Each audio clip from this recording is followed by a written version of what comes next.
안녕하세요. 톡톡사연의 나미입니다. 오늘 사연은 참 여러모로 교훈이 가득한 사이다 사연인데요. 너무 통쾌하기도 하고 재미있는 오늘의 사연. 꼭 끝까지 집중해서 잘 들어주세요. 그럼 바로 시작할게요.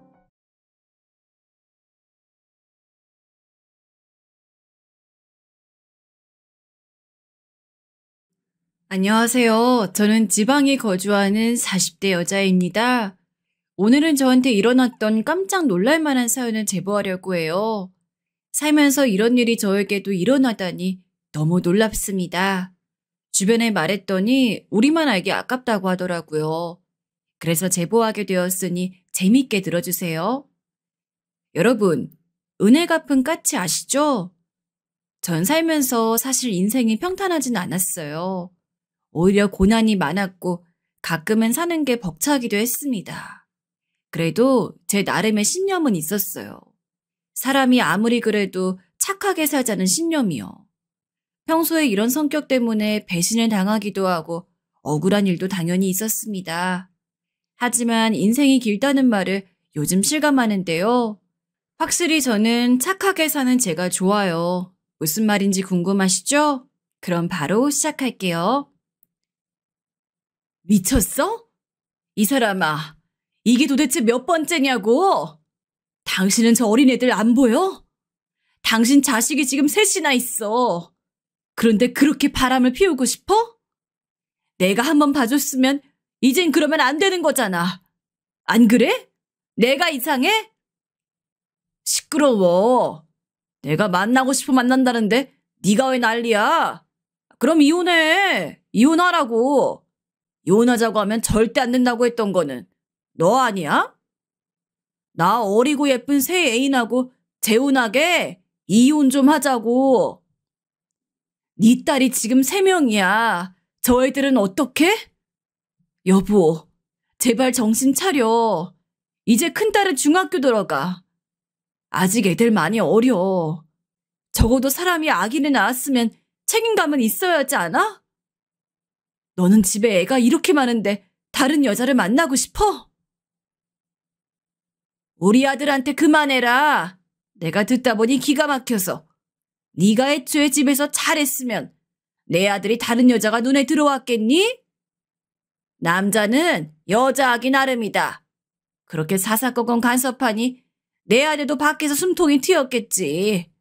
어휴, 최악이다 최악이야. 내 말이 그 말이야. 내가 바람 키우는 게 잘못이야? 그러면 네가 잘하라고. 시끄러우니까 밥이나 가져와. 배고파. 밥 줘. 제 가정 환경은 아주 좋지 않았어요. 전 세 자매의 큰딸로 태어났는데 자라면서 부모님이 사이좋은 모습을 단 한 번도 본 적이 없습니다. 아빠는 제가 아주 어릴 때 바람을 피우셨고 심지어 만나는 새로운 여자를 집으로 데려오기도 했었어요. 어린 나이에 그런 아빠가 너무 미웠던 기억이 나요. 여기 왜 이렇게 더러워? 너 아까 청소냈어? 네가 그러니까 자꾸 우리 아들이 밖에서 새로운 여자를 만나는 거 아니냐? 나 같아도 아내가 집에서 이러고 있으면 밖에서 다른 여자를 만나고 싶지. 빨리 청소 안 해? 게다가 친할머니를 모시고 살았는데 어렸던 제가 보기에도 엄마는 매우 힘들어 보였어요. 그래도 엄마는 이혼하지 않았는데 그게 다 우리 세자매 때문이었죠. 아빠가 그래도 밖에서 돈을 꾸준히 벌어오긴 했거든요. 현실적으로 이혼하면 엄마가 우리 혼자 키우는 것은 너무 막막했었나 봐요. 그런데 그렇게 이혼하지 않고 버티던 엄마가 나서 이혼하게 된 계기가 있었어요. 바로 제가 고등학교 1학년 때였습니다. 아이고, 내 아들. 우리 아들은 죄가 없어요. 이게 다 며느리가 집안에서 아내 역할을 못해서 그래. 우리 아들이 원래는 진짜 사람이 얼마나 착한지 몰라. 사람을 때렸다고? 그거 다 실수예요. 그런데 교도소에 간다니 이게 무슨 말이에요? 안 돼요. 차라리 며느리를 데려가세요. 바로 아빠가 술을 마시고 동네 아저씨와 시비가 붙었어요. 거기서 서로 주먹 다짐까지 하게 되었고 돈과 힘이 없던 아빠는 그대로 교도소에 가게 되었습니다. 워낙 사고를 많이 치고 다녀 경찰서에 가는 것은 놀랍지 않았어요. 그런데 진짜로 교도소에 들어가게 된 것은 처음이었습니다. 더 웃겼던 건 아빠와 친할머니는 그걸 다 가만히 집에서 살림하던 엄마의 탓을 하던 거였어요. 당신이 뭐라도 해보라고. 저놈 아내는 아빠 빼까지 써서 경찰서에서 빼냈던데. 우린 변호사 선임할 돈도 없어서 내가 그냥 교도소에 가게 생겼잖아. 넌 내가 교도소 가면 그때 어떡할래? 어? 돈 벌어오는 사람도 없는데 어떡할 거냐고. 뭐라도 하라고. 친정도 없는 년이라 쓸모가 없어. 우리 아들이 뼈 빠지게 밖에서 돈 벌어왔으면 안에서 잘했어야지. 순진한 내 아들을 이렇게 교도소까지 가게 만들어? 네가 제정신이냐? 그만해. 나 이제 못 참아. 이혼해. 맨날 나한테 이혼하자고 했지? 그래, 환영이야. 제발 이혼하자. 나 더는 못 참아. 내가 평생 이러고 살 거 생각하니까 속이 갑갑해서 죽을 것 같아. 이혼해. 애들은 다 내가 데려갈 거야. 뭐, 이혼? 그래, 해. 내가 뭐 무서워할 줄 알아? 지금 너 내가 교도소 간다고 이러는 거지? 내가 장담하는데 너 내가 출소하면 나 찾아와서 돈 달라고 할걸? 참나, 네가 뭘 할 줄 아는데 아무것도 못하면서 이혼해. 쓸모도 없는 딸만 셋 낳았으면서 뭐가 그리 당당해? 그래, 그 계집 애들 다 데리고 가라. 우리 찾아오기만 해봐. 알겠어? 꺼져. 당장 우리 집에서 꺼지라고. 뭘 봐? 안 나가? 나가. 내가 이런 망할 집구석에서 결혼 생활했던 게 인생의 한이다. 얘들아, 가자. 이 쓰레기 같은 집안하고는 다시는 만나지도 말자. 엄마는 무서워서 울고 있는 우리 세자매를 데리고 살던 집을 나왔어요. 그렇게 엄마와 아빠는 아빠가 교도소에 들어가며 이혼했고 그때부터 엄마는 홀로 우리를 키우기 시작했습니다. 원래도 우리 집이 잘 사는 편은 절대 아니었는데 아무것도 없이 나온 엄마의 삶은 참 힘들었어요. 유진아, 우리 큰딸 엄마가 항상 미안해. 오늘 공장 야간이라 지금 나가야 하거든? 내일 일어나서 동생들 등교할 수 있게 도와줘. 밥은 여기 엄마가 해놓고 갈 테니까 알아서 챙겨 먹어. 알겠지? 남들처럼 해주지 못해서 미안해. 알겠어. 엄마, 유선이랑 유미는 걱정하지 말고 몸 조심히 일하고 와. 저번처럼 다치면 돈이 문제가 아니고 내가 너무 속상해서 그래. 집은 전혀 걱정 안 해도 돼. 내가 망할 남편 복은 없어도 자식 복 하나는 기가 막혀. 엄만 그래서 공장에도 공주가 셋이나 있다고 벌써 자랑했어. 그중에서도 우리 큰 공주가 제일 좋고 기특해. 그리고 이거 수학여행비야. 엄마가 일해서 주는 거니까 사양하지 말고 받아. 뭐? 아이, 싫어. 나 안 간다고 이미 선생님께 말씀드렸어. 나 진짜로 수학여행 안 가도 돼. 이 돈이면 우리 한 달은 먹고 살 수 있어, 엄마. 이거 아껴서 차라리 유선이랑 유미 학비에 보태자. 아니야. 엄마가 우리 큰딸 수학여행은 진짜 보내고 싶어서 그래. 그러니까 꼭 가. 알겠지? 엄마 다녀올게. 엄마와 우리 세자매는 서로 유달리 각별한 사이였어요. 가난해도 서로를 향한 마음은 워낙 컸습니다. 엄마는 홀로 우리를 키우며 공장에 다니셨는데 그래서 동생들을 챙기는 것은 항상 제 몫이었어요. 다행히 동생들이 매우 순해서 큰 어려움 없이 그렇게 저는 성인이 되었습니다. 성인이 되고 나서 대학은 당연히 진학하지 못했어요. 현실적으로 돈이 없기도 했고 공부를 그리 잘하지도 않았거든요. 엄마, 이제 나도 돈 버니까 너무 무리하지 마. 그러다 몸 상해. 그리고 이 돈으로 유선이 대학 학비에 보태자. 다행히 셋 중에 한 명이라도 공부를 잘해서 다행이야. 그렇지? 아유, 네가 번 돈은 네가 쓰라니까. 너 내년에 지금 만나는 애랑 결혼한다며. 그럼 그때 결혼 비용으로 써. 엄만 자식한테 이렇게 돈 받는 거 민망해. 남자친구랑 결혼은 내가 알아서 할게.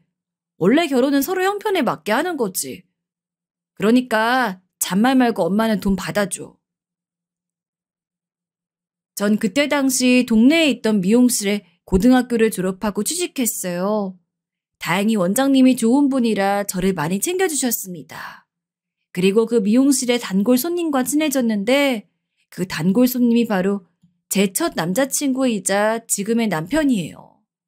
남자친구는 저보다 4살 많은 오빠였고 굉장히 웃는 모습이 예뻤습니다. 친절하고 다정한 모습에 반해 연애를 시작하게 되었어요. 한 번도 싸우지 않고 3년의 연애 끝에 청혼을 받아 결혼 준비를 하기 시작했습니다. 오빠도 그런 아픈 사정이 있는 줄은 몰랐어. 내가 아버지가 바람도 피우고 사고로 너무 많이 쳐서 교도소에 갔다고 했잖아. 난 이런 사정을 알면 오빠가 나를 떠날 거라 생각했어. 그런데 오빠도 비슷한 환경에서 자랐다니까 오히려 반가워. 우리 아버지도 진짜 문제 많았어. 그래서 난 오히려 결혼해서 정상적인 가정을 가지고 싶더라. 그리고 우리 유진이 네가 세자매고 나는 삼남매고 우린 둘 다 첫째잖아. 이것조차 난 운명이라고 생각해. 우리 결혼해서 진짜 행복하게 살자. 알고 봤더니 남친과 저는 공통점이 매우 많았어요. 둘 다 동생이 2명이었고 홀어머니 밑에서 자랐습니다. 그래서 더 급속도로 사이가 가까워질 수 있었어요. 전 사실 아직도 제가 시댁에 처음 인사 갔던 날이 기억나요. 우리 아들하고 결혼해줘서 고마워요. 이렇게 예쁜 아가씨가 내 며느리가 된다니. 너무 황송해서 웃음이 자꾸 나와요. 내가 다른 건 몰라도 남의 집 귀한 딸 고생시키진 않을 거예요. 우리 잘 살아봐요. 시어머니의 첫인상은 매우 곱고 차분하단 거였어요. 저런 분이 아들을 셋이나 키운 게 신기했습니다. 너무 참하고 다정한 시어머니는 말을 참 예쁘게 하는 재주가 있으셨어요. 남편에게 듣기로는 원래 천성이 다정한 분이라고 했죠. 남편의 성격은 바로 시어머니를 닮았더라고요. 사실 양가가 둘 다 형편이 좋지 않아 걱정이 매우 많았어요. 남편과 제가 둘 다 일하고 있어도 현실적으로 각자 집에 반드시 용돈을 줘야 하는 상황이었거든요. 동생이 둘이나 있으니 어쩔 수 없었어요. 일단 우리 집에서 신혼을 시작하고 나중에 아기를 낳으면 그때 독립하는 게 좋겠다. 다만 우리 새아가가 나랑 시동생들하고 사는 게 많이 힘들 텐데 그게 미안하네. 내가 거슬리지 않도록 노력 많이 할게. 집을 사주지 못해서 미안하다.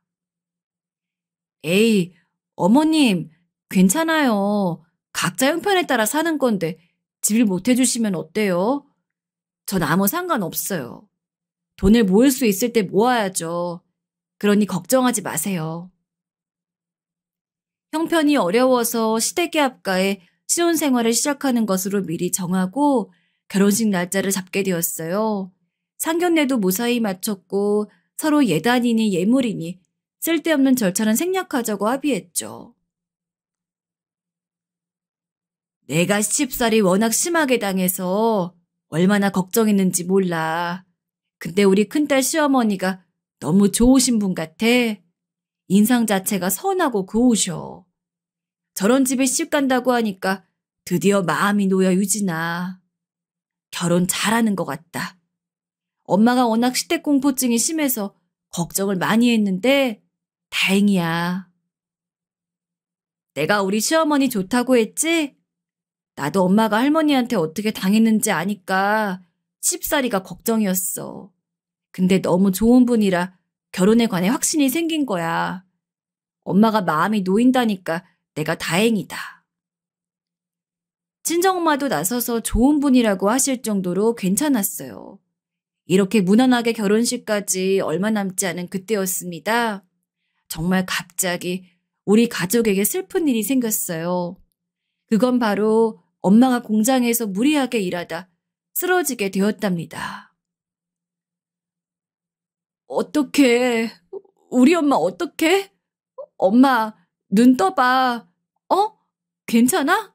선생님, 우리 엄마 지금 수술하면 목숨은 살릴 수 있어요? 제발 살려주세요. 우리 엄마 평생 고생만 한 사람이에요. 높은 곳에서 떨어지신 거라 일단 수술을 급하게 해야 해요. 진정하시고 조금만 기다려주세요. 긴 수술이 될 것 같습니다.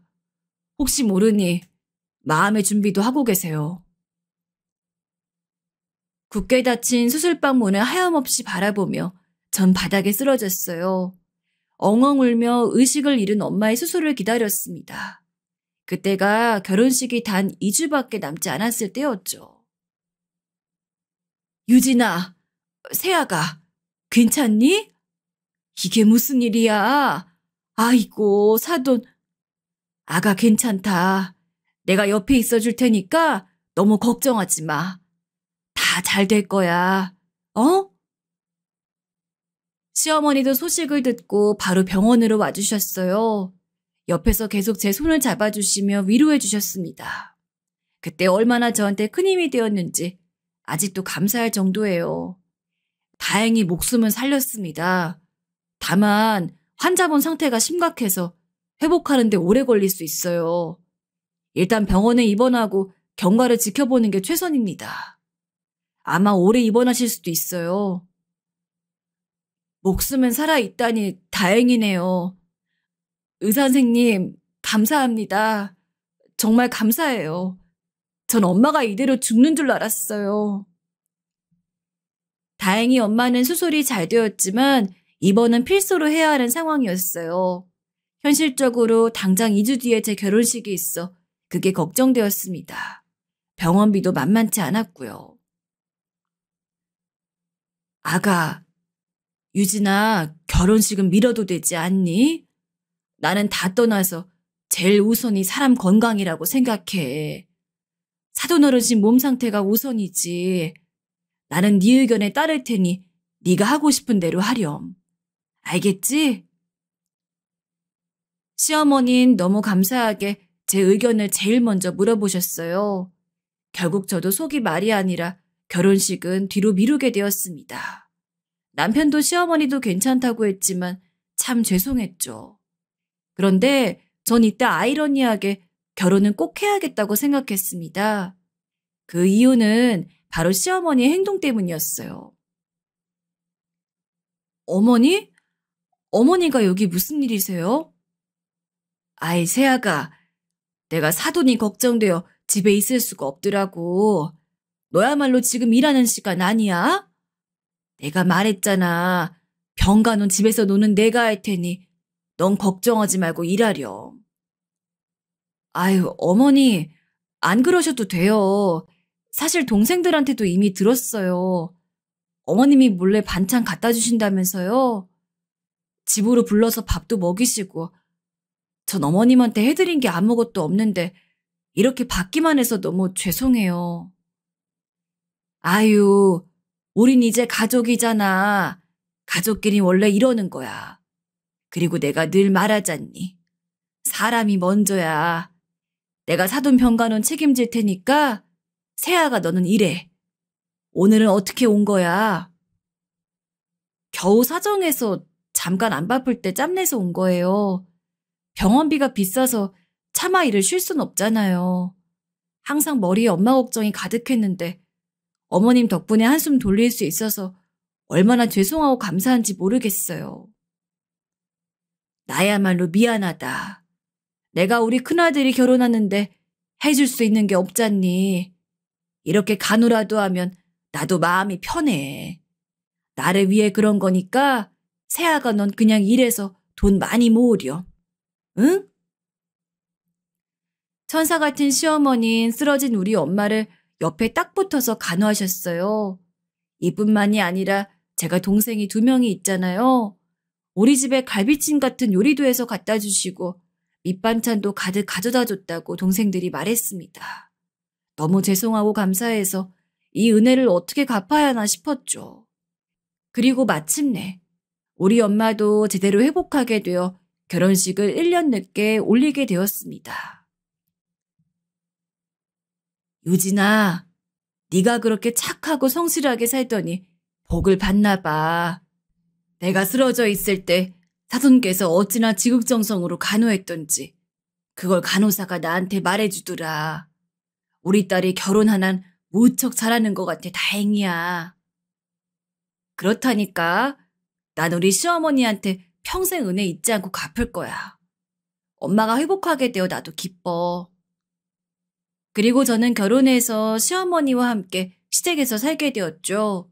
제가 초반에 우리 엄마가 지독한 시집살이 당했다고 했잖아요. 친정엄마와 반대로 저는 시댁에서 집안일을 해본 적이 진짜 손에 꼽을 정도예요. 아가, 아이 세아가 지금 뭐하니? 내가 집안일은 내 몫이니 건들지 말라고 했잖아.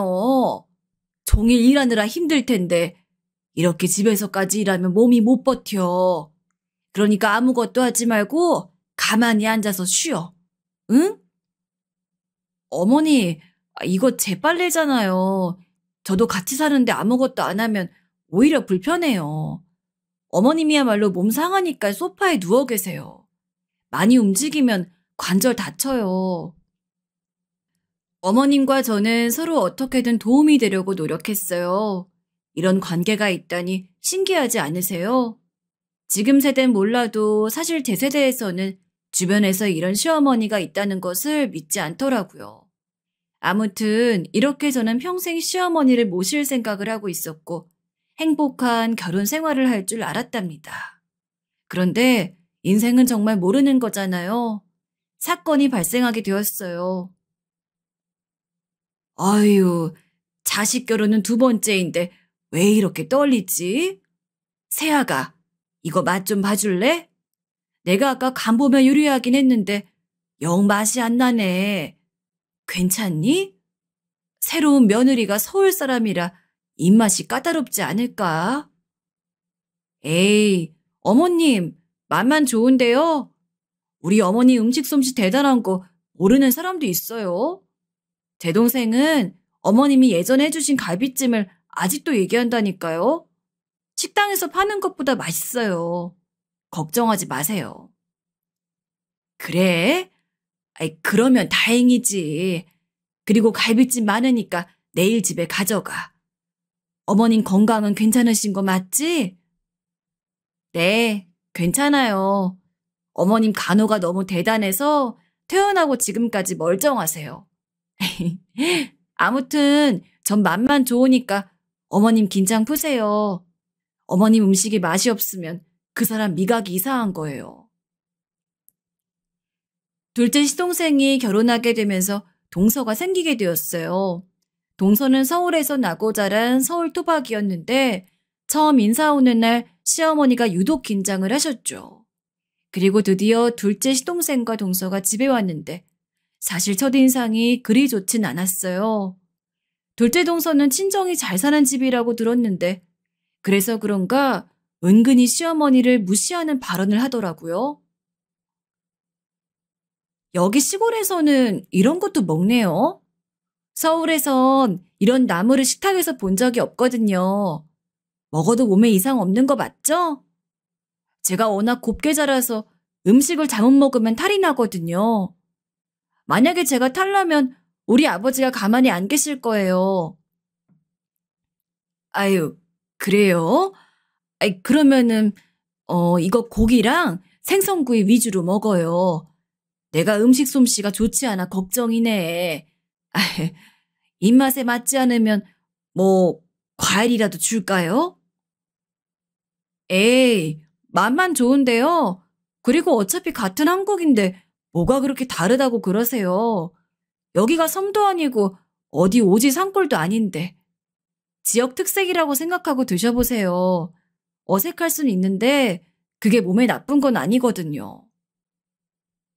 전 곤란해하는 시어머니를 도우려고 저렇게 말했는데 순간 둘째 동서와 눈이 딱 마주쳤어요. 그리고 그때 둘째 동서의 표정을 전 잊을 수가 없습니다. 정색도 그런 정색이 없었거든요. 아니, 정색이 아니고 노려본단 말이 맞는 것 같아요. 혹시 맛이 없으면 내가 지금 밖에 가서 뭐라도 사올 테니 말해줘요. 아들한테 미리 물어봤는데 해산물을 좋아한대서 특별히 생선 위주로 준비했거든요. 어머니, 고등어 김치찜이 너무 맛있어요. 이거 남으면 우리 친정에 들고 갈게요. 여보, 맛있지 않아? 난 너무 맛있어. 제가 일부러 저렇게 말한 것은 다 이유가 있었어요. 둘째 동서는 전형적인 서울 깍쟁이였거든요. 시어머니가 자기를 위해 준비했다고 하는데 깨작거리는 모습이 너무 좋지 않았습니다.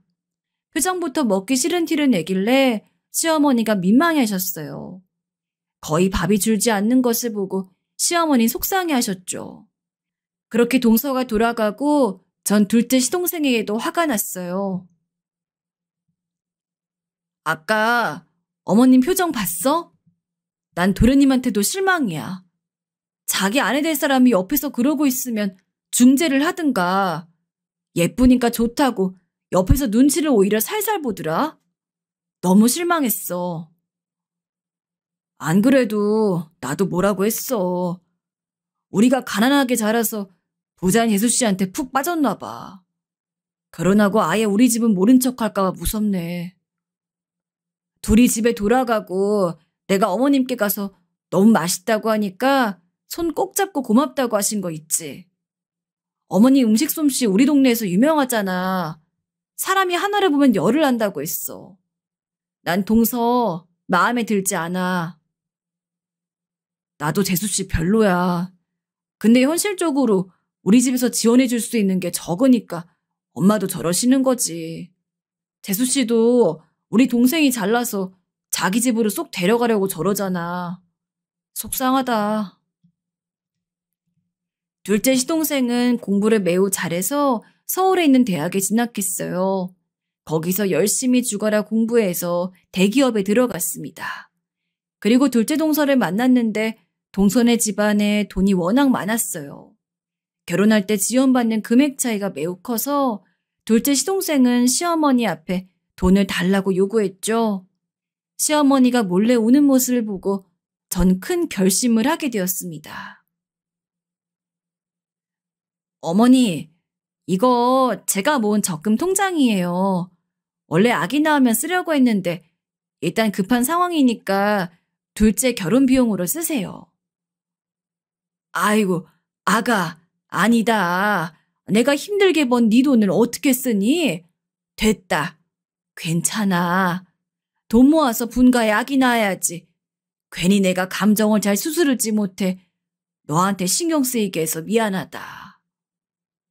아유, 어머님은 뭐가 그렇게 미안하세요. 괜찮아요. 그리고 무슨 분가예요.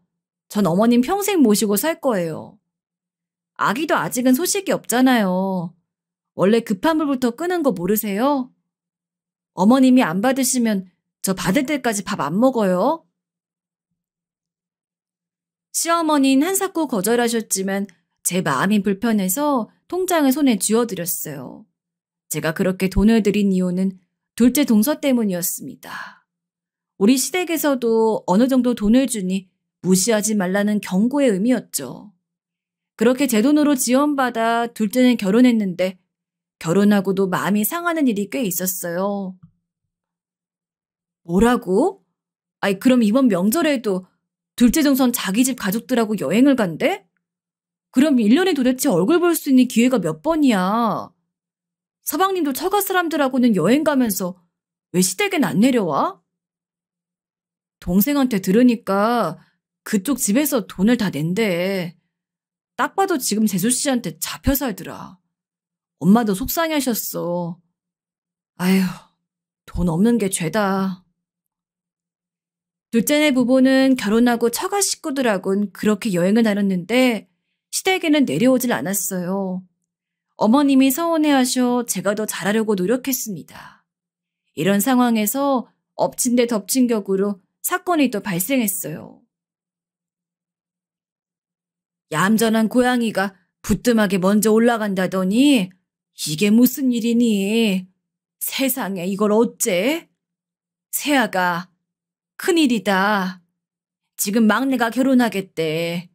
그것도 속도 위반으로. 셋째 며느리 될 사람이 임신했는데 그것도 7개월이란다. 어떡하니? 게다가 집에서 내놓은 자식이라 지원도 없대. 네? 아이, 그러면 어떡해요?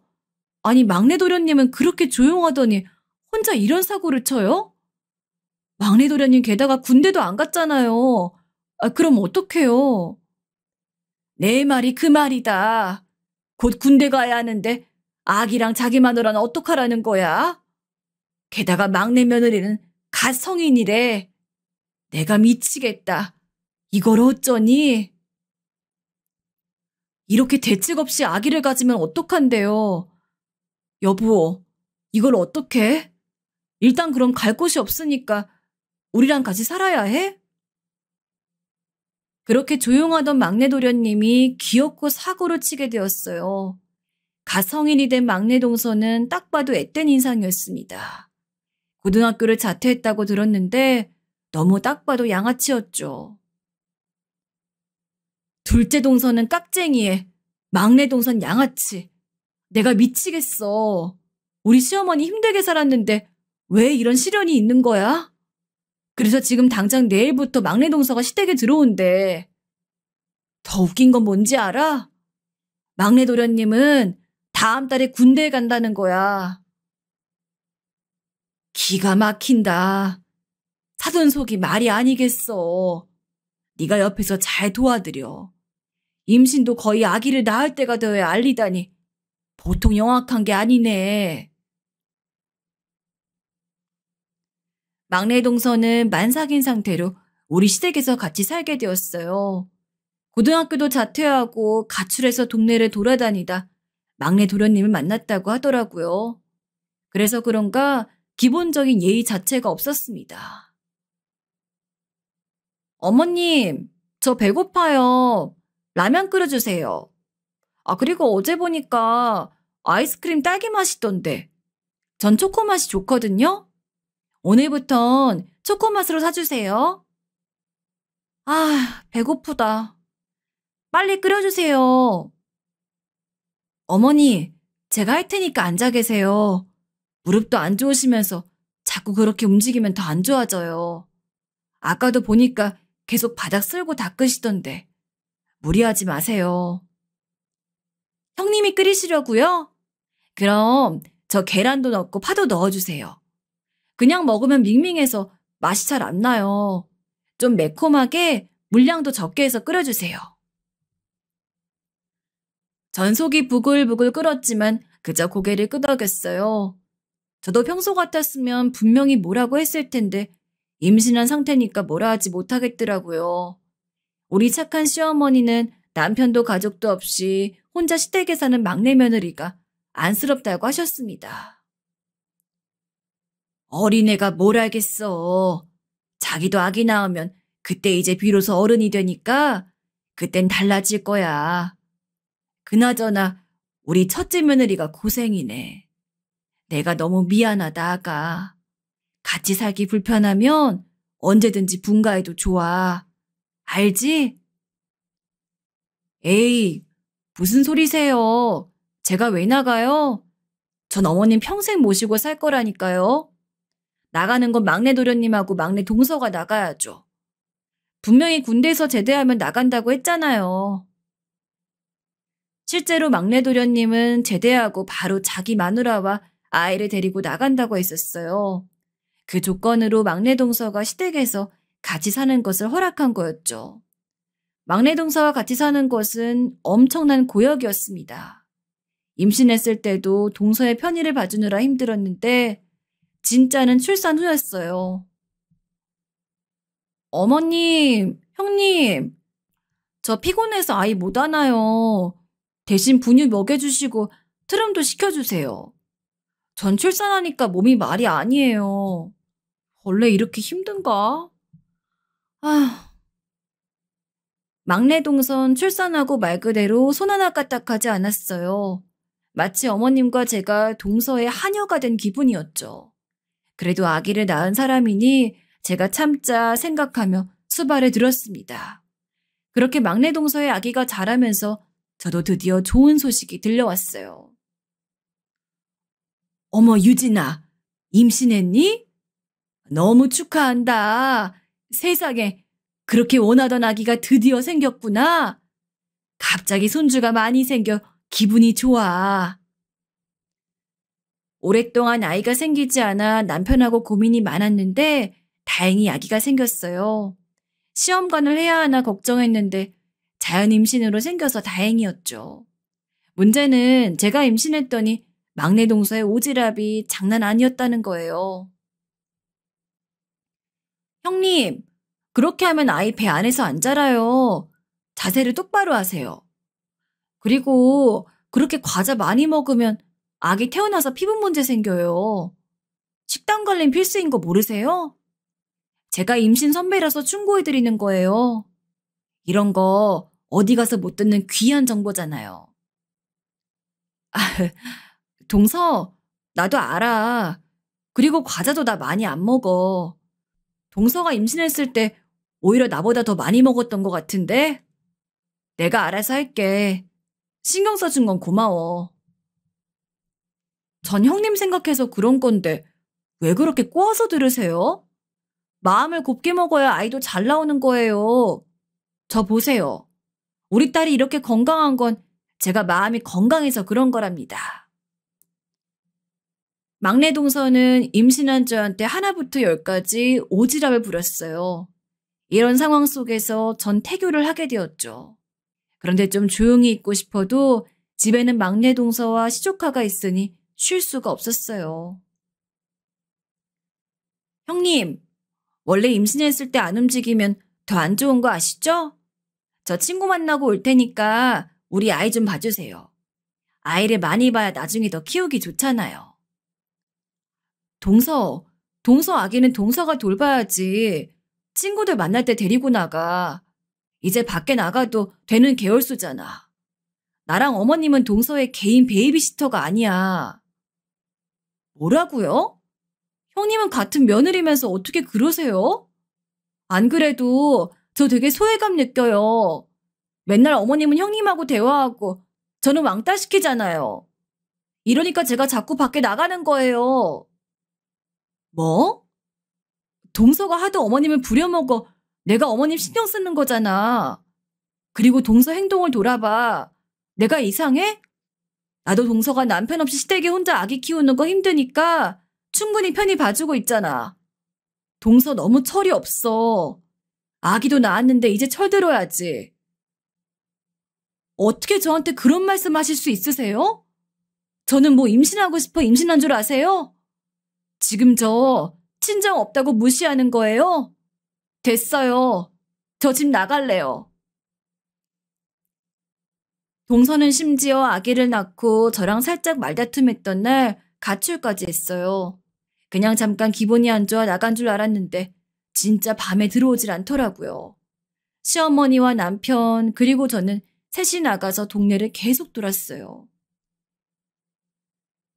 아가, 네 잘못은 아니야. 임신했는데 왜 나왔어? 위험하니 집에 편하게 있어. 내가 아들하고 같이 막내 며느리 찾아볼게. 아직 어려서 그런가 상황 판단이 잘 되지 않나 봐. 어머님, 그럼 아기 이리 주세요. 제가 아기 데리고 들어가 있을게요. 생각해보면 시조카도 참 불쌍해요. 엄마가 자기 이렇게 다른 사람한테 던지듯 맡기고 가출한 걸 알까요? 유진이 네가 며느리로 들어왔을 때는 너무 행복했는데 지금은 왜 이러는지 모르겠다. 난 이게 다 내 잘못인 것 같고 그래. 아무튼 나랑 큰아들이 찾을 테니까 너는 들어가 있어. 어머님이 하도 들어가라고 해서 전 시조카를 안아 집으로 들어왔어요. 그런데 정말 웃겼던 게 뭔지 아세요? 집에 들어갔더니 막내 동서가 술에 취해 거실 소파에 누워있더라고요. 동서, 동서 일어나. 집에 왔으면 왔다고 얘기해야지. 이게 뭐야? 지금 가출하고 술 먹고 들어온 거야? 아기도 있으면서 왜 이렇게 철이 없어? 아기한테 부끄럽지도 않아? 어? 뭐? 야, 내가 너 때문에 술 마신 거 아니야. 혹시 진짜 형님이면 다냐? 아우, 원래 내 성격이면 너 이미 죽었어. 알아? 진짜 거슬리는 게 한두 개가 아니야. 막내 동서를 깨우자 저에게 욕설하며 손을 들어 때리는 신용까지 하더라고요. 전 기가 막혀서 말이 나오지 않았습니다. 제 연락을 받고 남편과 시어머니가 집에 들어오자 동서는 더 주정을 부리기 시작했어요. 차마 눈 뜨고 못 보는 광경이었습니다. 재수씨, 정신 차려요. 아니 남편도 없는 시댁에서 이러고 싶나? 진짜 왜 이러는 거야? 아휴, 막내 제대하면 당장 내쫓자. 나 같이 더는 못 살아. 아가, 괜찮니? 술을 너무 많이 마셨네. 꿀물 타올 테니까 기다려. 저러다 간이 상할까봐 무섭다. 저런 광경을 보고 시어머니는 막내 동서를 걱정했어요. 얼마나 천사 같은 시어머니인지 아시겠죠? 아무튼 이 사건 덕분에 남편도 막내 동서를 내쫓을 시기만 기다리게 되었습니다. 그리고 실제로 막내 도련님이 제대하자 남편이 나서서 둘을 내쫓았어요. 그랬더니 반응이 어땠는지 아세요? 우리 나가면 아기는 어떡해요? 제가 혼자 돌보라고요? 어떻게 그렇게 매정하세요? 큰형님 아기는 어머님이 봐주시잖아요. 이렇게 차별해도 되는 거예요? 저 지금 친정 없다고 그러는 거죠. 속상하고 서운해서 눈물이 나와요. 동서, 진짜 왜 그래? 난 아기 낳고 바로 3개월 조리 끝나고 일하잖아. 월급 받아 친정 조금 주고 나머진 다 어머님들이요. 아기 봐주시는 거 감사해서 드리는 거야. 동서 하는 것도 없이 집에만 있잖아. 그리고 동서 임신했을 때랑 출산하고 산후조리도 어머님이 해주셨던 거 잊었어? 형님, 그만하세요. 제가 싫으면 그냥 싫다고 하면 되잖아요? 매번 어머님하고 둘이 딱 붙어서 저 소외감 들게 하시고 왜 그러세요? 지금 남편도 제대하고 할 줄 아는 게 없어서 공장 가게 생겼어요. 그럼 저 혼자 집에서 살림하고 아이 봐야 하는데 그게 쉬워요? 동서, 그러게 왜 어린 나이에 임신해서 그래? 나랑 남편은 상황 보며 임신한 거야. 동서가 시댁을 나가기 싫으면 행동을 잘했어야지. 막내 도련님과 동서 보고 나가라고 하니 동서는 끝까지 싫다고 우겼어요. 하지만 이미 남편과 저는 확고한 마음이었습니다. 가출 사건 이외에도 동서는 담배를 피웠는데 그게 그렇게 고통이었거든요. 동서가 흡연해서 그게 내 아이한테도 영향을 끼쳐.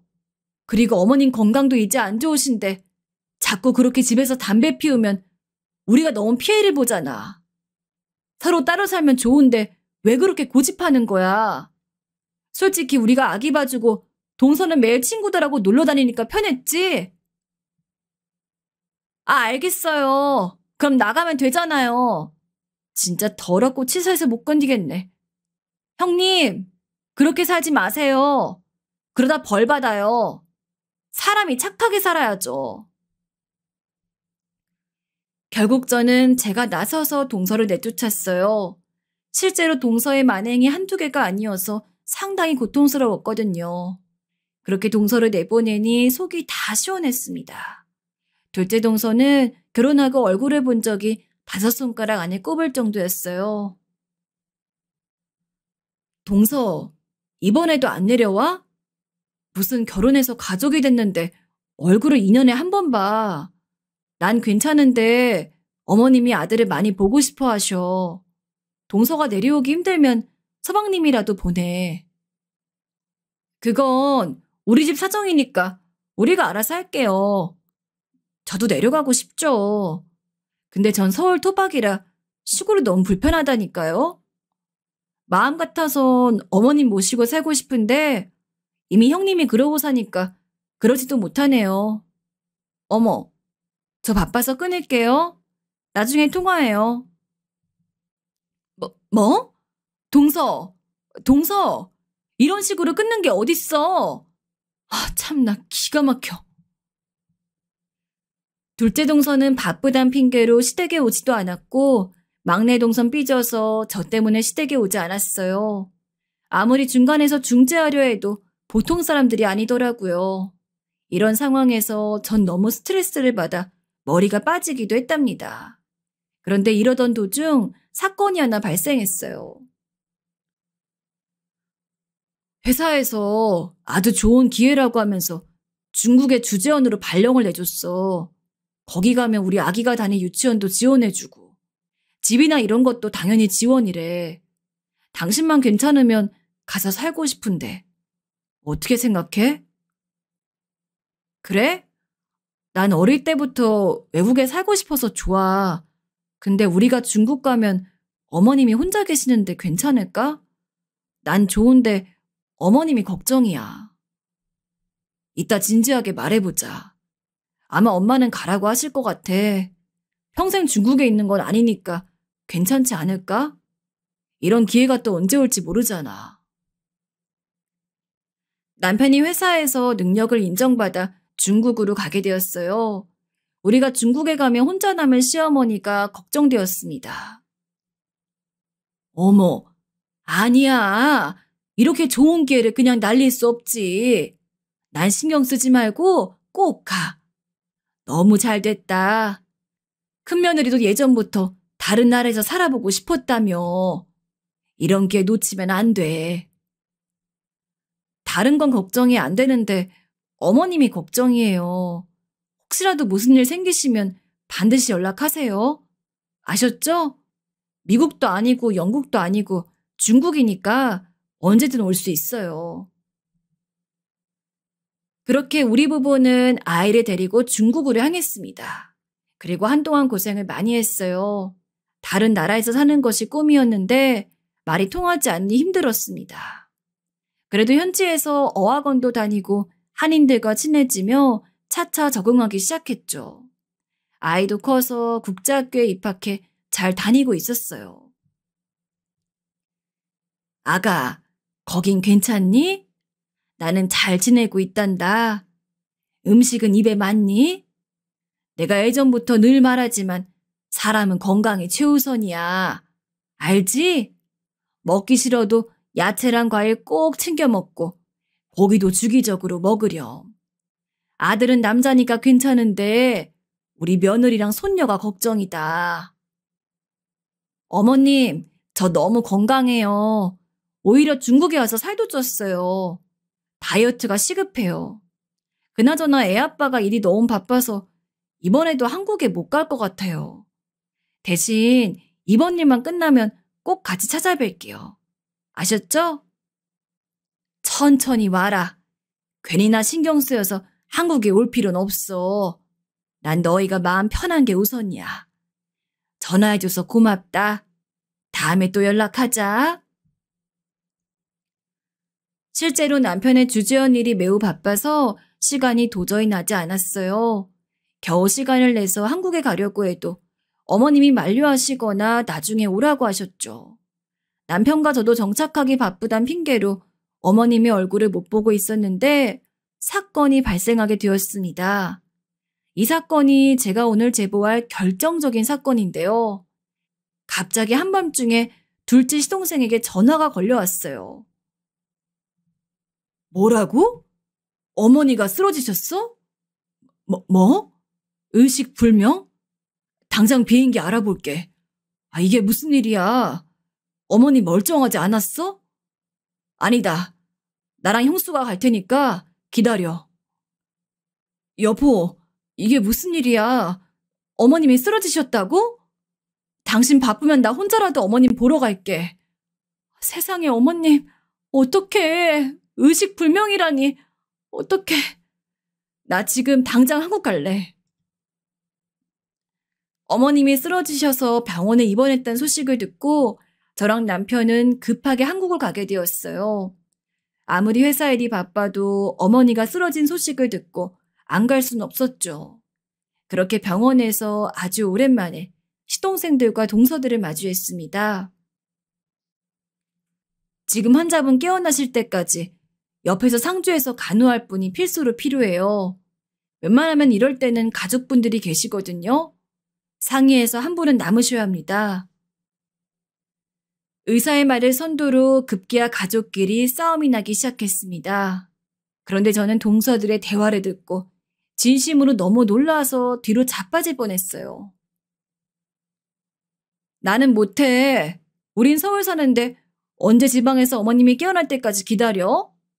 저는 그럴 시간도 없고 그러고 싶지도 않아요. 어머님께 딱히 받은 게 없으니 당연히 전 아니죠. 동서가 어머님 간호하는 게 맞지 않아? 지금도 시댁에서 같이 살잖아. 어머, 작은 형님, 말씀 되게 섭섭하게 하시네요. 그럼 전 뭐 어머님께 받은 게 있나요? 우리가 같이 사는 것도 제가 모시는 거죠.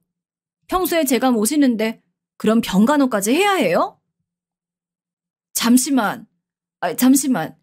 이게 무슨 소리야? 막내 동서가 우리 어머님을 모시고 산다고? 분명 분가해서 나갔잖아. 내가 중국에 간 사이에 무슨 일이 있었던 거야? 어머, 형님은 모르셨구나. 동서가 본인이 혼자 아이 키우기 힘들다고 시댁에 무작정 들어갔어요. 이거 모르고 계셨어요? 지금도 시댁 가보시면 아실 텐데. 어머님이 혼자 집안일 다 하세요.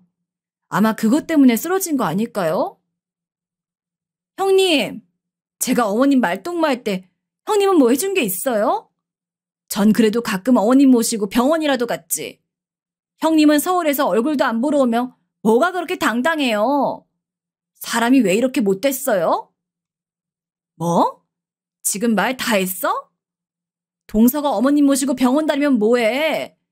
그렇게 집에서 혼자 집안일 다 하시고 동서 입맛에 맞춰서 요리까지 하잖아. 당연히 노인네가 힘드니까 쓰러지지. 형님 입맛에 맞춰 요리해도 형님은 맛없다고 안 먹잖아요. 형님보단 제가 낫죠. 그리고 아무튼 몰라요. 난 병간호 절대 못하니까 그렇게 아세요. 너무 기가 막힌 대화에 전 할 말을 잃었어요. 둘째 서방님은 모른 척 창밖을 보고 있었고 막내 서방님은 동서 앞에서 동조하기 시작했습니다. 전 남편을 병실 밖으로 데리고 나갔어요. 여보, 당신 주재원으로 일하는 거 대단하고 멋있어. 근데 나 어머님이 이렇게 쓰러진 거 보고 절대 중국으로 다시 못 가겠어. 내가 어머님 괜찮아질 때까지 간호할게. 그러니까 당신은 우리 딸 데리고 중국에 가. 여보, 진심이야? 아휴, 내가 너무 고맙고 미안해. 어차피 주재원 일 몇 개월이면 끝나는 거 알지? 내가 빨리 일 끝내고 한국 와서 당신하고 어머님 챙길게. 전 동서들이 서로 어머님을 맡기 싫다고 소리 지르며 싸우는 것을 보기 싫었어요. 남편하고 얘기하는데도 병실 밖으로 소리가 들려 사람들이 쳐다볼 정도였습니다. 마음을 먹고 병실로 들어가 가족들이 다 보는 앞에서 말했어요. 둘 다 그만해. 어머님은 내가 간호할 거야. 진짜 사람이 그러는 거 아니야. 우리 어머님 같은 분이 어디 있다고 동서들은 그러는 거야? 내가 간호할 테니까 둘 다 나가. 됐어. 너희는 사람도 아니야. 제가 이렇게 말하자 동서들은 잘됐단 표정으로 입을 다물었어요. 그 모습을 보고 전 기가 찼습니다. 그런데 더 놀라운 일이 일어났어요. 바로 제가 그렇게 말하자 어머님이 눈을 뜨고 말씀하셨습니다. 내가 아까부터 들었는데 아무리 생각해도 큰며느리에게 미안하다. 사실 아까 깼는데 지금까지 참고 있었어. 내가 쓰러진 이유는 너무 놀랄 만한 소식이 있어 그랬던 거야. 돌아가신 너희 시아버지가 몰래 예전에 사놓은 땅이 있었는데 그게 지금 발견되었다. 그 땅값이 무려 30억이야. 난 이 돈을 다 큰며느리에게 주겠다. 지금 사는 집도 처분할 거야. 어머니, 아니 그게 사실이에요? 세상에 30억이요? 어머, 이럴 수가 있어요? 어머, 잠시만요. 어머님, 제가 모실게요. 저 서울에서 시간 많은 거 아시죠? 우리 친정이 또 사업이 망해서 돈이 필요했는데. 그러니까 제가 간호할 테니까 돈 저한테 다 주시면 안 될까요? 어머님, 제가 어머님 모시고 사는 거 아시죠? 저한테 이러시면 안 되는 거죠. 어머님, 어머님? 내가 그동안 우리 첫째 며느리에게 항상 미안했는데 이렇게 갚게 되어 너무 기쁘구나. 나머지 며느리들은 볼 일 없다. 우리 평생 얼굴 보지 말고 살자. 시어머니는 결혼하고 처음으로 정색하며 말씀을 꺼내셨어요. 그렇게 착하고 참한 분이 정색하고 당당하게 할 말만 하니 어찌나 멋졌는지 모릅니다. 동서들은 태도가 돌변해서 갑자기 본인들이 간호하겠다고 난리였어요. 하지만 시어머니는 꿈쩍도 하지 않았죠.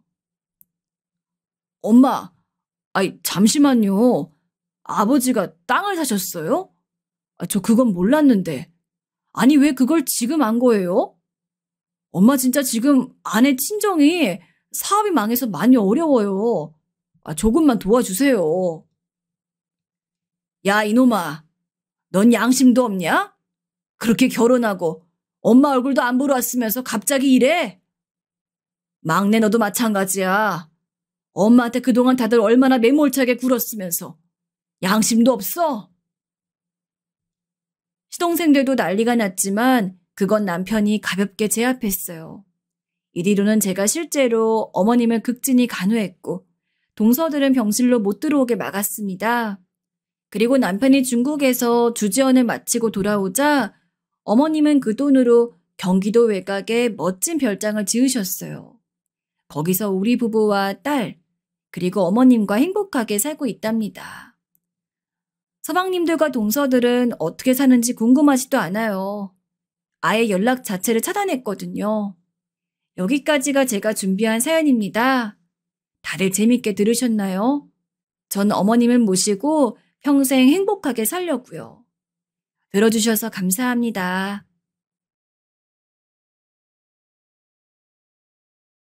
전 요즘 들어 상당히 결혼이라는 것에 회의적이 되어버렸어요. 젊은 친구들은 결혼을 해보지도 않고 그렇게 주변에서 듣는 이야기들만 갖고 비혼이네 뭐네 한다지만 전 해보고 하는 얘기니까 어느 정도 말에 힘이 실릴 것 같아요. 저보다 더 많은 나이대의 구독자분들도 계시겠지만 누구나 제 사연을 들으면 아마 가슴을 찢을 겁니다. 한 많은 여편네의 이야기 부디 끝까지 들어주시길 바래요. 제 남편은 대학원을 나와서 박사 타이틀을 갖고 있었고 시어머니에게 있어 매우 큰 자랑이 되는 아들이었어요. 이것부터 뭔가 숨막히는 상황이라는 걸 그때 알았어야 했는데 왜 저는 늦게서 알았던 걸까요? 당장 무슨 일이 닥쳐야만 그 위협감을 깨닫게 되는 인간의 존재가 참 무섭기도 합니다. 남편을 만나기 전 저는 죽기 살기로 미용실에서 일을 했어요. 당시 제 미용실을 차리고 난 지 얼마 안 되었을 때였거든요. 나름의 빚을 갖고 시작한 사업이라 저는 더 열심히 했어요. 손님 한 명 한 명 정성스레 맞이하며 그 누구보다 일찍 출근하고 늦게 퇴근하며 어떻게든 가게를 성공시키기 위해 움직였어요. 우리 유 원장은 진짜 열심이야. 이번 휴일도 안 쉬고 하는 거지? 네, 손님 머리 봐드려야죠. 아니, 어떻게 일주일에 하루도 안 쉬고 일을 해? 그러다 몸 나만하질 않겠어. 괜찮아요. 손님들 상대하는 게 더 저한텐 보람이고 좋아요. 힘들지 않았다면 거짓말이에요. 응급실에 실려갈 만큼 몸 상태가 나쁜 날도 있었고, 나도 그냥 다 놓고 쉬고 싶다는 생각도 많이 했어요. 하지만 그럼에도 제 가게를 찾아오시는 손님들을 보면 다시금 마음을 다잡고 열심히 하게 되더라고요. 그렇게 몇 년 바짝 움직여서 그런지 눈물겨운 노력은 저를 배신하지 않았어요. 다시 생각해봐도 성실함이라든지 이런 것들은 정말 꾸준히 보답을 해오는 것 같아요. 그러다 보니 저도 어느덧 30대 후반이 되어 있었고 엄만 절 보며 걱정을 많이 했어요. 우리 진아 부족한 게 하나 없는데 아휴 결혼을 못해서 어쩌니. 나도 각오하면 너 진짜 혼자인데. 엄마 나 혼자 살아도 돼. 일하면 살면 되지. 늙어서도 일할 수 있을 줄 알아? 사람은 어느 기점이 되면 누군가가 필요해. 혼자인 너를 누가 챙겨주겠어? 너를 어쩌면 좋으니?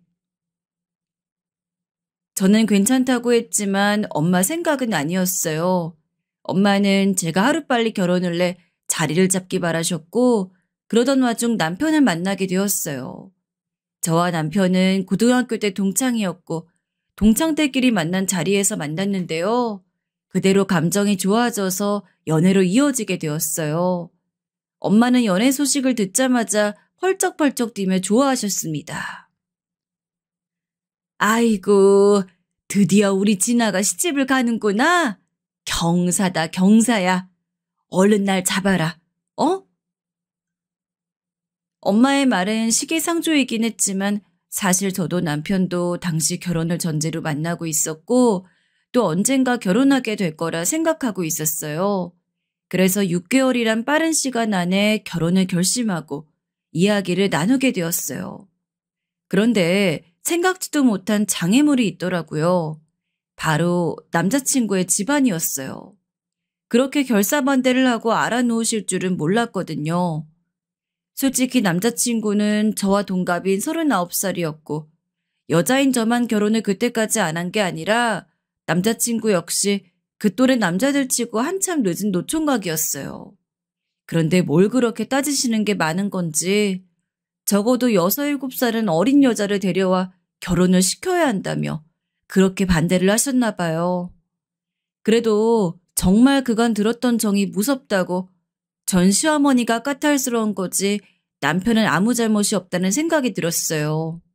나름 남편 입장은 상당히 완고했거든요. 어느 날 아주 비장하게 각오를 하더니 저를 데리고 자기 집으로 가더군요. 여전히 시어머니는 못마땅하다는 얼굴로 제게 밉살스레 말을 던지셨고요. 아, 글쎄, 난 허락 못한다니까. 얘를 또 왜 데리고 왔어? 현우 너 진짜 이럴 거니? 엄마, 제발 그런 말 마시고 한 번만 좀 제대로 봐주세요. 엄마 나 장가 안 가고 죽는 꼴 보고 싶어요? 난 이 여자 아니면 결혼 안 해요. 아니, 결혼을 안 하는 게 아니라 그냥 난 죽을지도 몰라요. 이 여자 없으면 못 산다고요. 뭐야? 너 지금 내 앞에서 어쩐다고? 이 말에 시어머니는 뒷목을 잡고 어쩔 줄 몰라 하셨고 결국 옆에 계시던 아버님이 설득하셔 저와 남편을 내보내었어요. 겨우겨우 우린 그 자리를 나오게 되었는데 남편은 그때까지도 자신이 잘한 거라며 일말의 후회도 없어 보였어요. 하지만 며칠 후 생각지도 못한 놀라운 소식이 들려오더군요. 시어머니가 저를 부르시더니 이런 말로 결혼을 허락해 주신 겁니다. 결혼은 허락하마. 대신 내 말 잘 들어라. 당시 내 말 들으란 말이 좀 의미심장하고 불안하긴 했지만 일단 저도 감사하다고 말씀을 드렸어요. 아들의 결심이 단단하니 자식 이기는 부모 없다고 어머니는 어쩔 수 없이 허락을 해주신 거였어요. 솔직히 말해서 시어머니가 이렇게 강한 사람이니 제가 이 나이에 결혼에 괜히 시집살이를 하게 되는 건 아닌가 걱정이 많을 때였어요. 남편에게 말하지 않았지만 친정에도 말해 결혼을 물을까 하는 고민하고 있었고요. 허나 갑작스레 떨어진 허락에 남편이 너무도 기뻐했고 저도 그때가 되니 우리가 인연인가 보다 하고 결혼을 그대로 진행하게 되었어요.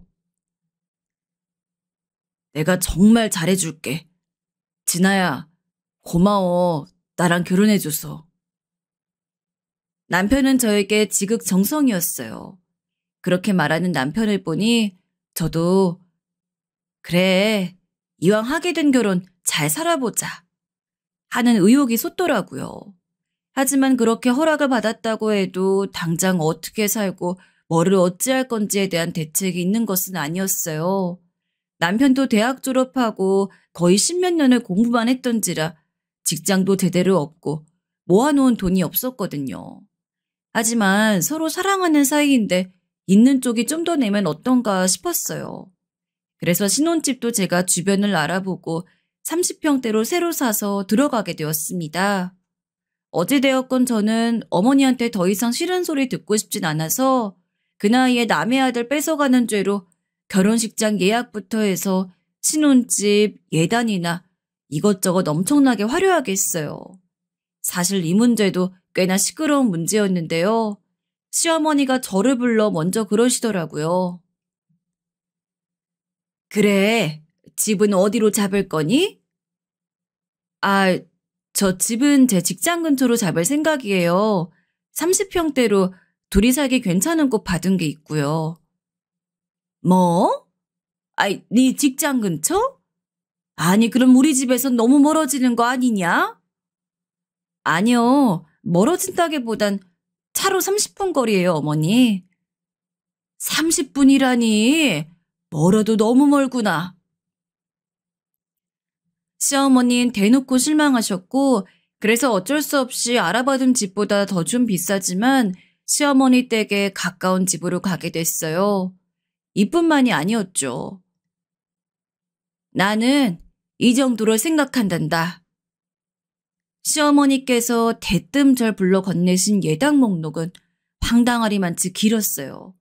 자기가 평소 갖고 싶었던 안마의자부터 시작해서 빼까지 자기 나름대로는 간소하다고 하지만 제가 봤을 땐 절대 간소한 게 아니었어요. 결국 이 문제는 저희 엄마 귀에까지 들어가게 되었고 아니, 그 집은 뭘 그리 바라는 거야? 하고 난리를 치시게 되었어요. 저 역시 이렇게까지 하며 집 가고 싶진 않았기에 제 의견을 비교적 명확하게 전달했습니다. 어머님, 이건 못 해드리고요. 여기까지 해드릴 수는 있어요. 아니, 안마의자를 빼겠다고? 아니, 왜? 이 그릇들은. 죄송해요, 어머니. 거기까진 무리일 것 같아요. 시어머니는 옆에 저희 엄마가 계셔서 그런지 더 말씀을 못 이으셨어요. 어쩔 수 없이 입술을 꼭 깨무시는데 눈은 저를 한껏 매의 눈으로 노려보고 계셨어요. 그때 알아봤어야 하나 봅니다. 시어머니가 보통 사람이 아니라는 걸. 허나 어쨌든 저는 시어머니에게 빈정이 상하더라도 그 일은 넘기게 되었고 대신 남편에게선 많은 위로를 받았습니다. 나도 우리 엄마가 저런 사람인지 몰랐어. 당신한테 부끄럽고 미안해. 내가 엄마는 어떻게든 잘 달랠게. 우리 엄마가 아이 같은 면이 많으셔서 그래. 아무튼 남편은 저에게 죽자 살자 올인한 상태였으니 그 모습을 불쌍히 여겨야지 어쩌겠나 싶었어요. 자기도 어머니의 저런 모습을 싫어하고 있었고 어떻게든 제 편이 돼주려고 했었으니까요. 그런데 결혼을 하자 하니 안 맞는 게 있었으니 바로 구직 활동이었어요. 자기가 박살난 남편의 자존심이 대단했거든요. 나는 대기업이어야만 해. 내가 갖고 있는 타이틀이 있는데 어떻게 그저 그런 데가? 솔직히 저는 한숨이 나왔습니다. 아무리 본인이 공부한 시간들이랑 현재 갖고 있는 직함 같은 게 있다지만 그 나이가 되어서 대기업에 들어가려고 하는 게 이해가 안 되더라고요. 남편보다 10대 살은 어린 창창한 애들. 그러면서도 학력 좋고 머리 회전 빠르고 체력 좋은 애들이 차고 넘치는데 말이에요. 여보, 요즘 대기업 아니더라도 그냥 괜찮은 곳 들어가서 몇 년 돈 벌다 대기업으로 옮겨도 되는 거잖아. 처음부터 목표를 그렇게 높게 잡을 필요가 있어? 당신 지금 나 무시해? 나 박사야. 내가 왜 그런 데를 가야 해? 당신도 나 못 믿어? 그런데 제 이야기를 듣자 남편은 펄펄 뛰며 자기를 무시하냐고 난리였어요. 그렇게 결혼한 지 얼마 안 되어 냉전이 생기고 말았습니다. 그런데 이 얘기를 시어머니가 듣게 되었는지 갑자기 저에게 전화를 걸어오시더라고요. 예, 너 내 아들한테 취직 얼른 하라고 독촉했다며? 네? 아이, 어머니, 그게 아니고요. 예, 내 아들은 박사야, 박사. 내 아들이 대기업을 들어가지 누가 들어가겠니? 너 지금 돈 좀 번다고 남편 기죽이려는 게야? 듣자마자 너무 기가 막혀 말이 나오질 않았습니다. 아니 그럼 제가 모든 생계를 책임지는 게 맞는 건가요? 전 거기에 대고 뭐라 말을 하려 했지만 시어머니는 제가 말도 못하도록 본인이 빠르게 말을 이어갔습니다. 너 앞으로 내 아들한테 이리라 저래라 하지 말아라. 박사랑 결혼했고 너도 박사 와이프인데 그 직함 얻었으면 그에 맞게 너도 남편 받들 줄 알아야지. 막말로 넌 그저 그런 데 나왔는데 네 남편 덕에 신분 상승한 거 아니냐? 시어머니는 제가 신분 상승을 했다고 생각하시더군요. 거기다 남편이 곧 죽어도 대기업 아니면 안 가겠다고 버티는 덕에 결국 어머니가 그렇게 십수년 들어왔던 공부 수발이 저에게로 넘어왔지 뭐예요. 1년이 넘어가자 결국 저는 참다 못해 제안을 하나 하게 되었습니다. 딱 1년이야. 그 이후에도 취업이 안 된다면 난 못 참을 것 같아. 신혼집도 내가 해오고 온갖 것들을 다 해왔는데 계속해서 나만 먹여 살릴 식으로 갈 순 없어. 난 그냥 열심히 일하고 본인이 일한 만큼의 수입을 벌어오는 남편이 있었으면 좋겠어.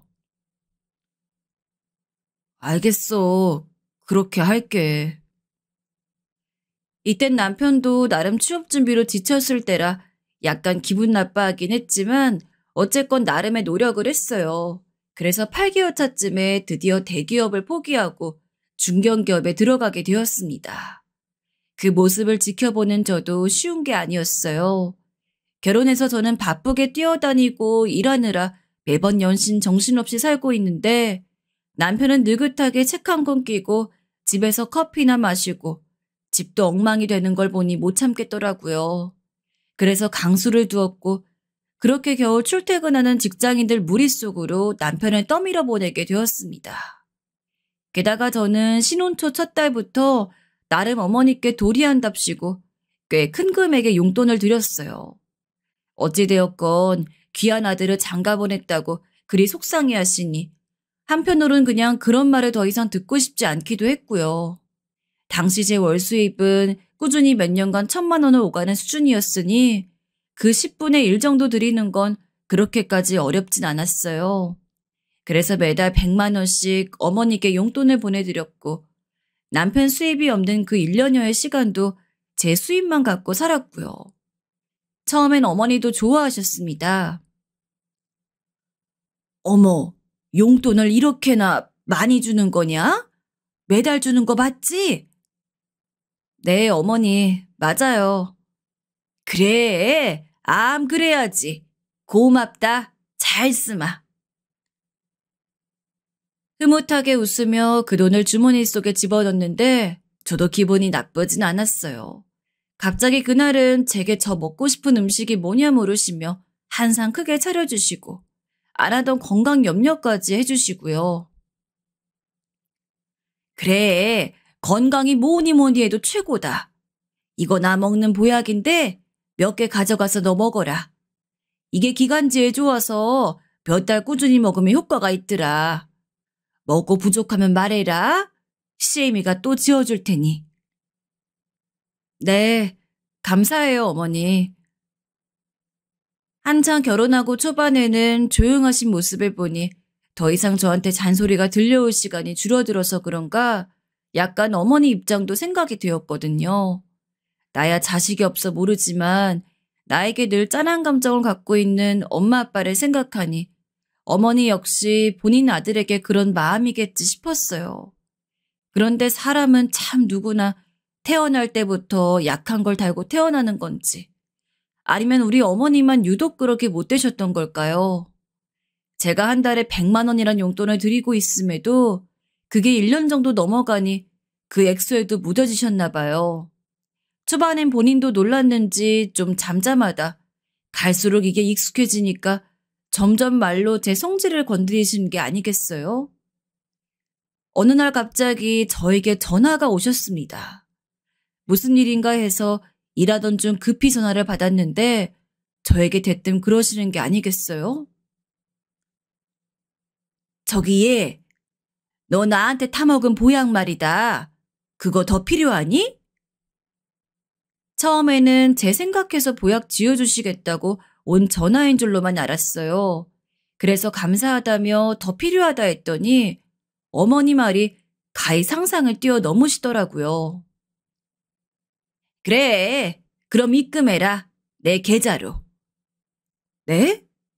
내 계좌로 입금하라고. 제가 순간 그 말에 당황해하는 기색을 보이자 어머닌 그러시더군요. 너도 참 염치 없다. 내가 그간 공짜로 한번 지어줬으면 그 다음부턴 네가 돈을 좀 챙겨줘야 하지 않겠니? 얼마 안 되는 돈은 용돈이라 치고 주면서 말이야. 이걸 언제까지 내 돈으로 해야 하는 거니? 아, 그리고 말이다. 네가 주는 용돈 말이야. 그 문제로 말할 게 있으니 오늘 네 집으로 좀 가마. 졸지에 전화 한 통으로 저는 갑자기 시애미에게 용돈 몇 푼 안 주고 보약 짓게 한 며느리가 되었습니다.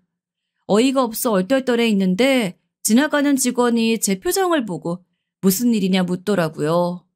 그리고 그날 시어머니는 정말 저희 집까지 친히 납치셨어요. 예, 내가 말이야 치사스러워서 지금까지 말 안 하려 했는데 아무래도 용돈이 좀 작단 생각이 들더구나. 내 친구 며느리들은 한 달에 용돈을 200씩 턱턱 주면서 명품백이며 때 되면 공진단이며 온갖 좋은 것들을 챙겨다 준다 하던데 말이야. 너는 기껏해야 100만 원 주면서 시애미한테 보약이나 지어오게 하고. 에휴, 내 신세가 참 처량해서 말이다. 친구들한테 어디 쪽팔려서 말도 못하겠더구나. 어이가 없었죠. 한 달 용돈 100만 원이 적은 돈인가요? 거기다 저희 시어머니 본인 재산도 있으신 분이셨어요. 어느 정도 자기 사는데 문제가 없는 걸 알면서도 제가 시어머니 생각해서 챙겨준 돈이었는데 시어머니는 그 돈이 적다며 우는 소리를 하더라고요.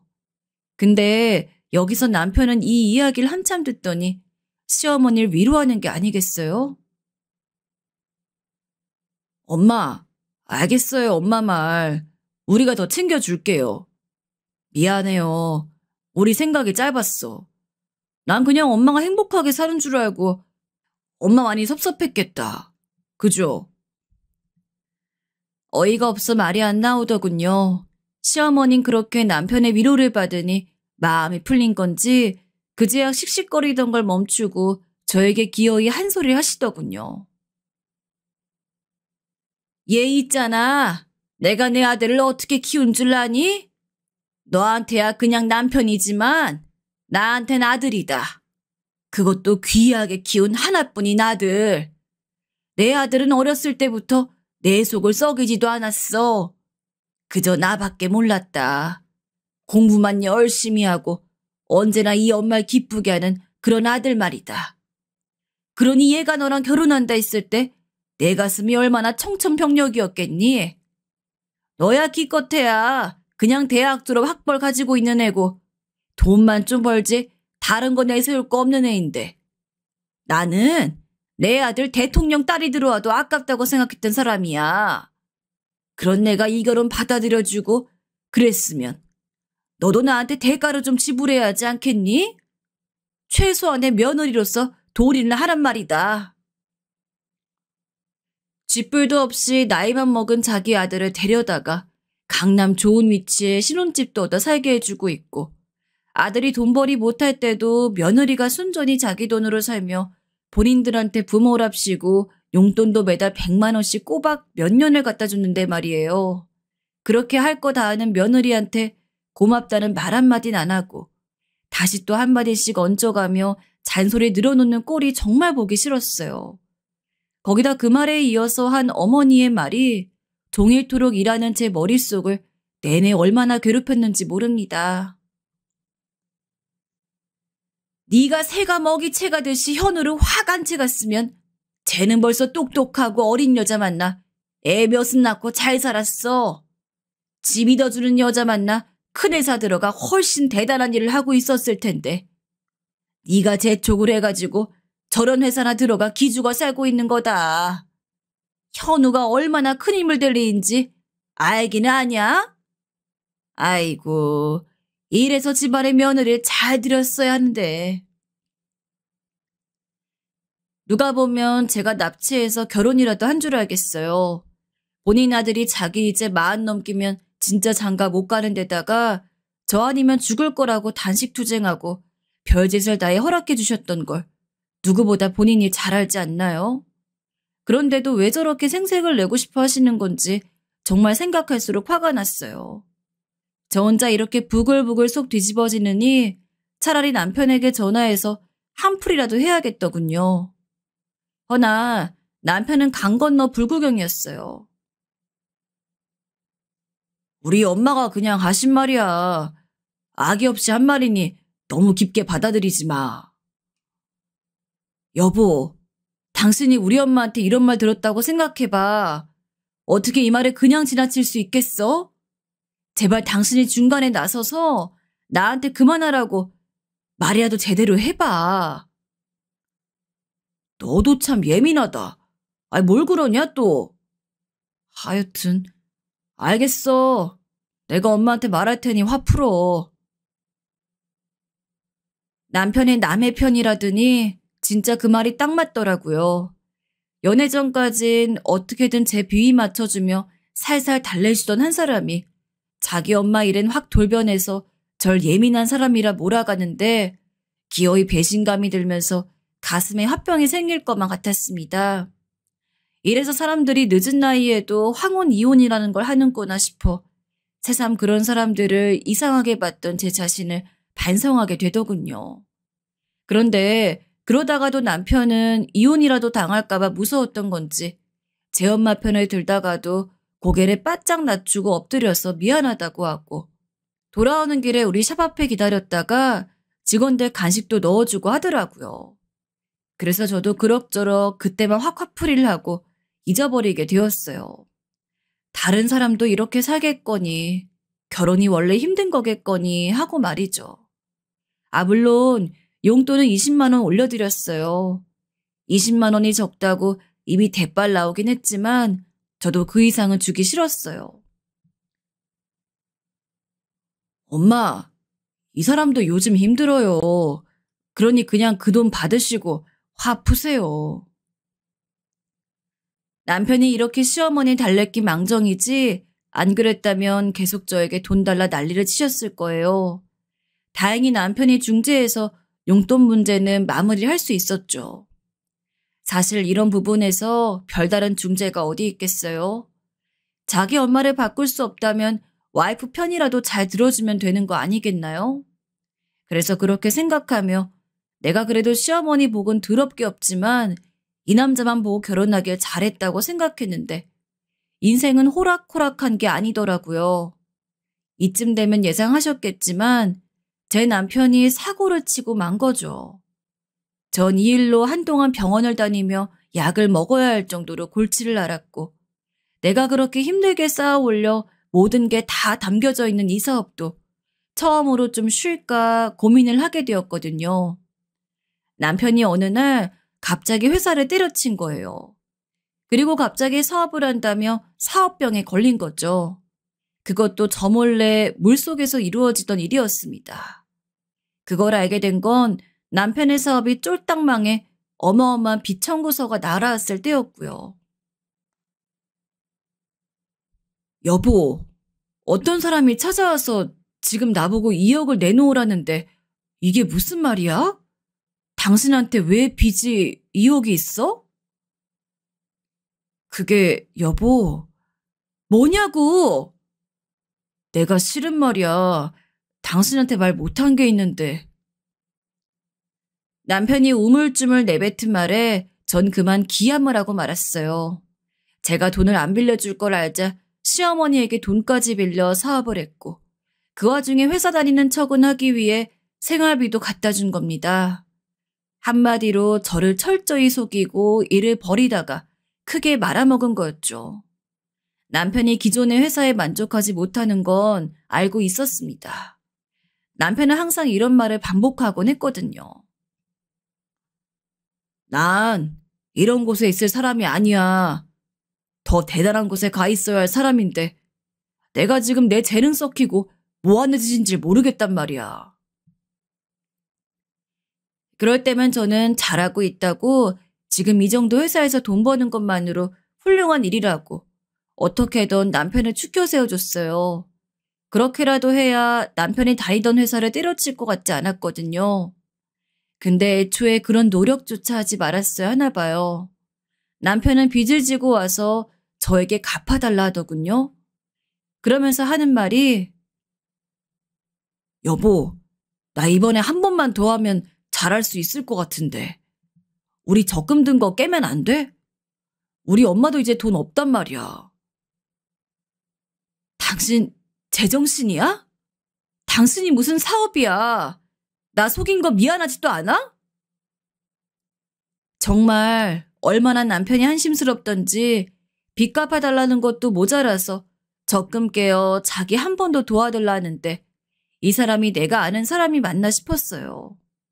절 속인 거에 대한 미안하단 말은 한마디도 없이 오로지 자기는 대단한 사람이 되어야 한다며 돈 빌려달라 하는 꼴을 보고 있으니 우라통이 터질 것만 같았어요. 그런데 여기에 시어머니도 가세했어요. 얘, 그 돈 좀 해줘라. 너 돈 많이 벌잖아.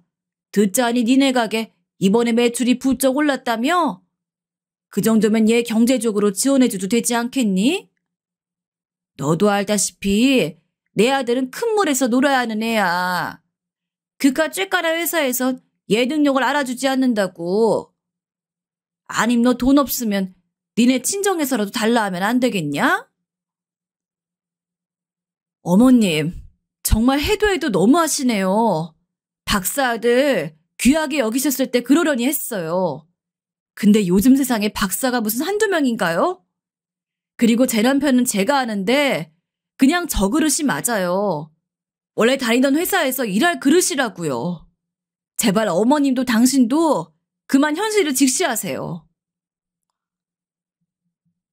저도 그날은 화가 나 속에 꾹꾹 담아놨던 말들을 아주 세게 퍼부어 버렸어요.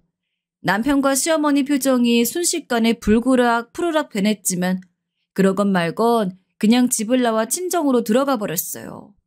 시어머니 그 와중에도 하루가 멀다 하고 제게 전화를 거셨고 전화를 받지 않으니 문자로 어디네 박사 아들한테 그런 말을 하냐며 길길이 날뛰셨습니다.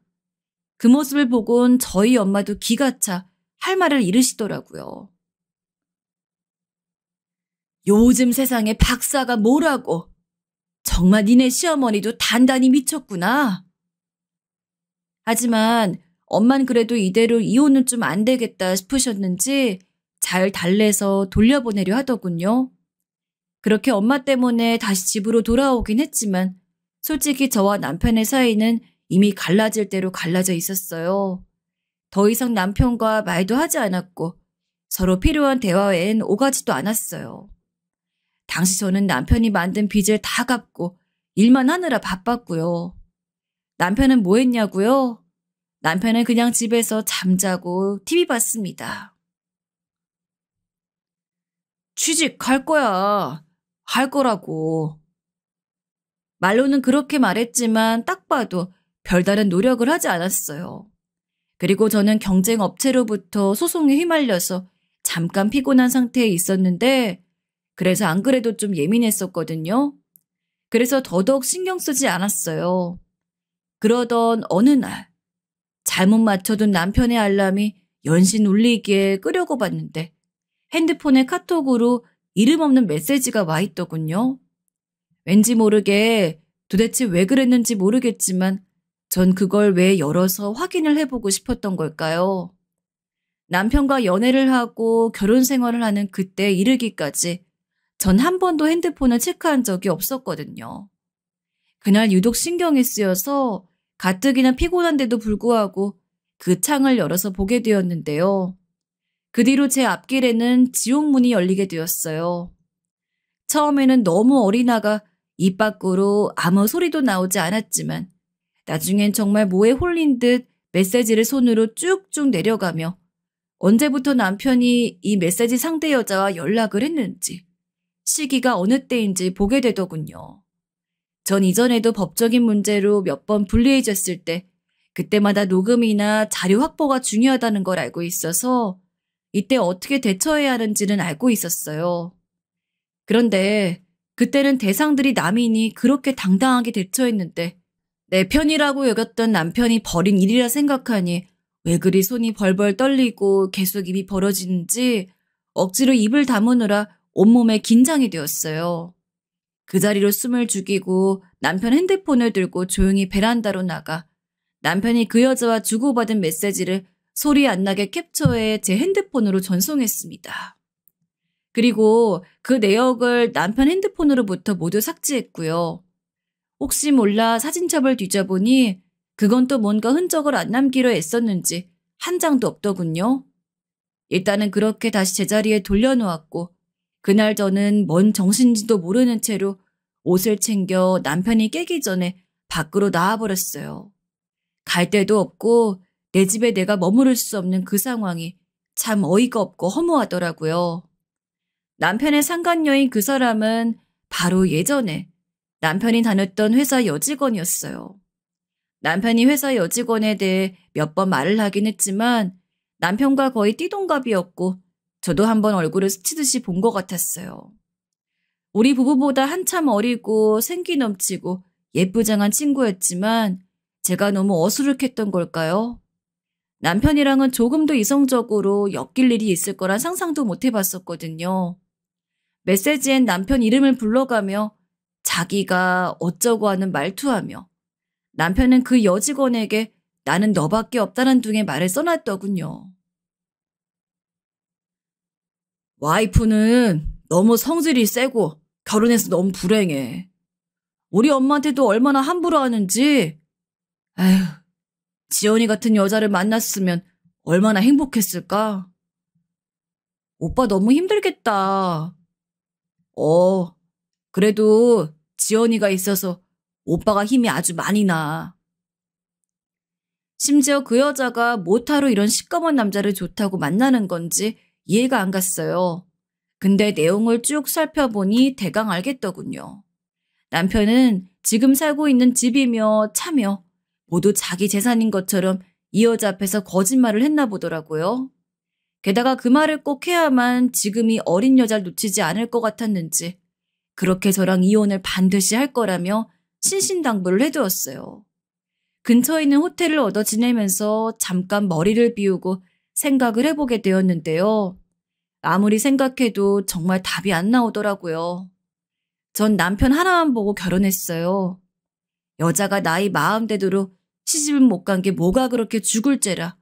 시어머니한테 만날 때마다 욕을 얻어먹고 집도 해오고 살림도 하고 돈은 돈대로 쓰는 데다 남편까지 바람을 피는데도 참고 있어야 한단 말인가요? 결국 저는 남편에게 이 모든 사실을 알고 있다고 자료들을 쫙쫙 보내버렸어요. 그리고 사색이 된 남편은 직장으로 찾아왔습니다. 거의 섞고 대제를 하더라고요. 미안해, 여보. 정말 내가 잘못했어. 그건 내 진심이 아니었어. 당신도 알잖아. 나중에는 영업방해가 될 정도로 꼴 같지도 않은 몰골로 찾아와서 직원들 시켜 쫓아내기도 했고요. 정말 그런 망신이 없어 너무 괴로웠어요. 직원들 보기도 얼마나 창피하던지 일부러 그렇게 곤란한 데 입질알고 저리 소란을 피우는 게 아닌가 싶더라고요. 허나 저는 이러나 저러나 결심을 해야 했고 이 상태로 남편과 계속 산다는 것도 말이 안 되었어요. 제 마음에 크게 자국이 나버린 상처를 제대로 싸맬 수가 없어 괴로운 상태이긴 했지만 그럼에도 일을 정리하고 갈 건 해야겠기에 전 이혼을 말하게 되었습니다. 더 늦추다간 제 정신이 정말 이상해질 것 같았고 가뜩이나 송사도 하나 걸려있는데 더 이상 제 인생의 일들을 복잡하게 만들고 싶지 않았습니다. 그렇게 결심하고 내치려는데 남편은 참으로 비겁하게도 그간 못 보았던 온갖 비굴하고 못난 면들을 내보이며 이리 피하고 저리 피해대는 게 아니겠어요? 기가 막혀서 점점 그간에 남아있던 정도 떨어지려는 판국에 어머니께 용돈 드리는 날이란 알람이 오더군요. 제가 설정해둔 알람이긴 했지만 그걸 보자마자 피가 거꾸로 솟아서 바로 통장을 막아버렸어요. 그렇게 한 달, 두 달 안 들이니 나름 그 돈 가지고 몇 년을 살아왔던 시어머니도 슬슬 반응이 오더군요. 얘, 너 돈 왜 안 주니? 어머니, 저 이 사람과 이혼합니다. 바람나서요. 그랬더니 진짜 이 집안 종자들은 다 똑같은 건지 시어머니는 제 샵을 어찌 알아냈는지 찾아온 게 아니겠어요? 날도 덥고 가뜩이나 저는 여러모로 예민해져 있는데 찾아와서는 괜한 잔소리와 시비를 거는 것이었어요. 세상에 정말 이젠 완전 저를 가해자로 만드시더군요. 전 그때 완전 악에 받쳐 있었고 더 이상 두고 볼 게 없었어요. 너도 그래. 남자가 어쩌다 밖으로 돌 수도 있는 거지. 그걸 갖고 내쫓아? 그러게 내가 너한테 처음부터 뭐라 그랬어. 우리 현우 너무 잡지 말라고. 안 그래도 좋은 여자 만날 수 있는데 네가 잡은 거 아니냐 그랬잖아. 그렇게 똑똑하게 돈 잘 번다 과시해놓고선 제 앞길은 생각도 못하고. 네가 완전 헛똑똑이지 뭐냐? 뭐라고요? 어머니, 지금 말 다 하셨어요? 당장 나가세요.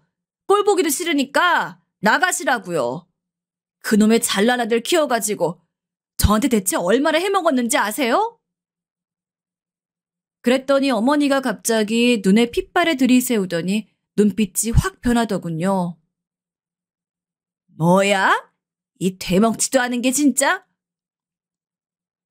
그러더니 순간 눈앞에 번쩍하면서 어머니가 내 뺨을 날렸다는 것을 몇 초 후에 깨달았어요. 너무 놀라 정적이 잃었고 뒤에 지나가던 직원들도 놀라서 쫓아와 어머니를 붙들더군요. 나름 나도 여기서 대표이고 내 직원들이 있는 앞에서 이런 식으로 함부로 군다는 게 정말 참을 수 없었어요.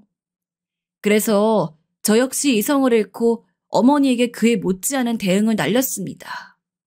바로 가래침을 한가득 어머니한테 칵 퇴하며 뱉어버렸죠. 그러지 않았다가는 저도 손이고 발이고 뭐고 당장 튀어나올 기세였는데 제 몸이 반응한 건 딱 바로 그거였어요. 침 뱉는 거. 그러고도 난리를 치면 저도 이상은 제어가 안 될 것 같았는데 어머닌 그렇게 머리라도 더 잡을 것처럼 구시더니 제가 뱉은 침에 어이가 없었는지 멍하니 서 계시더군요. 너 어떻게... 전 그때 왜 그렇게 속에서 악이 오르던지 눈물 콧물을 쏟으면서 내 인생이 너무 한심하고 구역질이 날 것 같아 어머니에게 있는 대로 소리 지르며 내쫓았습니다. 당장 나가버리고 여기서 꺼져버리라고 말이에요. 저를 얼마나 아들의 종만도 못하게 봤으면 몇 억을 용돈으로 갖다 바치고 아무것도 없는 자기 아들 데리고 사는 며느리에게 와서 저런 말 같지도 않은 소리에 뺨까지 날릴 수 있으세요? 당장 꺼지세요. 당장이요. 안 그럼 경찰 부를 겁니다. 결국 저는 그날 너무 지쳐 탈진해버렸고 어찌어찌 집으로 들어갔는데 한동안 그렇게 이혼을 피해 도망다니던 남편이 집 현관 앞에 서 있더군요. 어제 눈에 살기를 띠고 있는 것이 저도 모르게 섬찟했는데 제 엄마한테 말해 들었는지 저를 보자마자 그 자리에서 제 뺨을 치는 게 아니겠어요? 당신 미쳤어? 전 정말 멀쩡히 서 있을 정신이 없었고 있는 대로 소리를 질러대서 결국 경비원이며 주변 분들이 다 나오게 되었어요. 그리고 그대로 경찰을 불렀고 이날 매우 지쳐있고 모든 게 다 싫었음에도 불구하고 어머니와 남편을 신고했습니다. 그날 이후로 겨우 저는 이혼을 거치게 되었고 집도 빼버리고 다 내쫓고 다른 곳으로 이사를 왔어요. 모든 근황을 다 듣고 알게 된 제 친정가족들은 다들 주먹을 불끈 쥐고 있지만 그래도 그냥 너 혼자 살라고 앞으로는 편히 누릴 거 누리면서 살라 하셨어요. 그리고 저도 그 후 누릴 거 누리며 누구보다 잘 살려 무던히 노력해왔어요. 전 남편을 봐서 시댁을 봐서라도 그래야겠다는 생각이 번쩍 들더라고요. 그래서 새로 가게를 확장했고 그 후 열심히 일해 떼돈을 거머쥐며 살게 되었습니다. 가끔씩 인생에 대한 허무함도 들고 뺨 맞은 충격도 잊혀지지 않았지만 그래도 어떻게든 아등바등 행복하기 위해 애쓰며 살았어요. 그러다 남편과 시어머니 소식을 듣게 된 건 며칠 전이에요. 저희 친정엄마가 웃으시며 제게 말씀을 해주셔서 알게 되었는데요. 글쎄, 네 전 남편 또 사업하다 빚져 그 집안이 아주 풍비박산이 됐다지 뭐니? 내가 이럴 줄 알았다. 너에게 그런 짓 해놓고 천벌받을 줄 알았어. 알고 보니 남편이 그놈의 또 박사 타이틀을 잊지 못하고 사업을 하다 망한 모양입니다. 그 얘기 듣는데 얼마나 고소하던지 새삼 한이 풀리는 기분이 들더라고요. 사실 제 얘기로 힘이 되실 분들이 많을 것 같아 이 사연을 쓰게 됐어요. 저는 요즘 하루하루 너무 날아갈 것 같은 기분으로 살고 있답니다. 악역은 무엇으로도 응징받아야 한다는 당연한 드라마의 결말이 현실에선 실행되지 않을 때가 많잖아요. 근데 저한테 일어난 이 일은 꼭 그와 같은 결말이라 가슴이 참 후련합니다. 여러분들에겐 부디 좋은 일만 생기길 바랍니다. 이만 제 이야기 마칠게요. 들어주신 분들 모두 복 받으세요.